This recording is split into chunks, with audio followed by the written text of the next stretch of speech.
বিসমিল্লাহির রহমানির রহিম। আমি মোহাম্মদ ওমর ফারুক।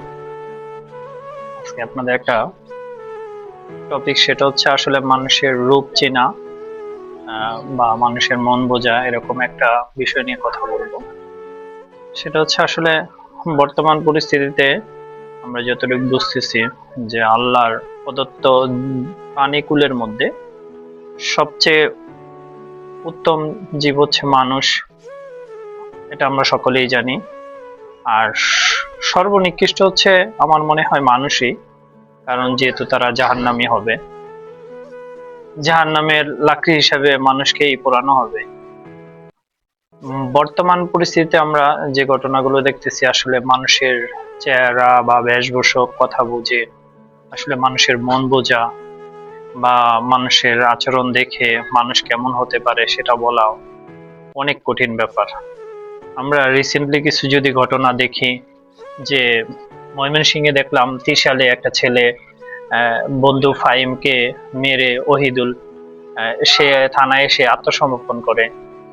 একটা বন্ধু বন্ধু হয়ে সে কি করলো, তাকে হত্যা করলো।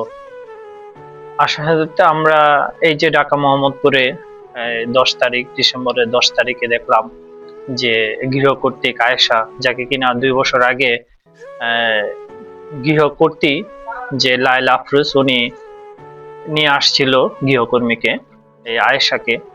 কিন্তু সেই আয়েশার কাছে কি হলো, তার মেয়ে নাফিজা এবং হচ্ছে সে লায়লা, দুজনেই কি করলো, জীবন দিতে হলো।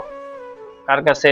যে গৃহকর্ত্রী যে আয়েশা, তার কাছে। আসলে সে কি কখনো কল্পনা করেছে যে আহ, তার গৃহকর্ত্রীর কাছে সে মানে হত্যার শিকার হবে?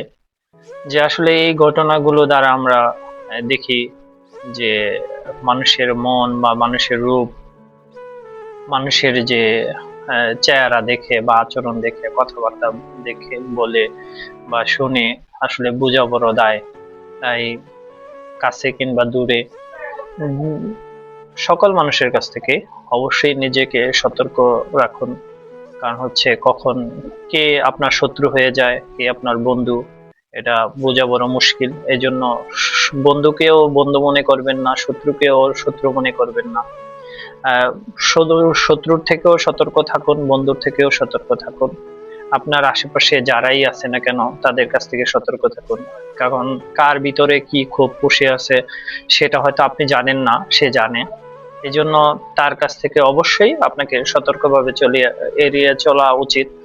আর সামাজিকভাবে অবশ্যই আমি একটা কথা বলবো, সেটা হচ্ছে আমরা অনেকে বলি বেস্ট ফ্রেন্ড। আসলে বেস্ট ফ্রেন্ড বলতে কিছু নাই। যখন যাকে প্রয়োজন সেটাই হচ্ছে বন্ধু।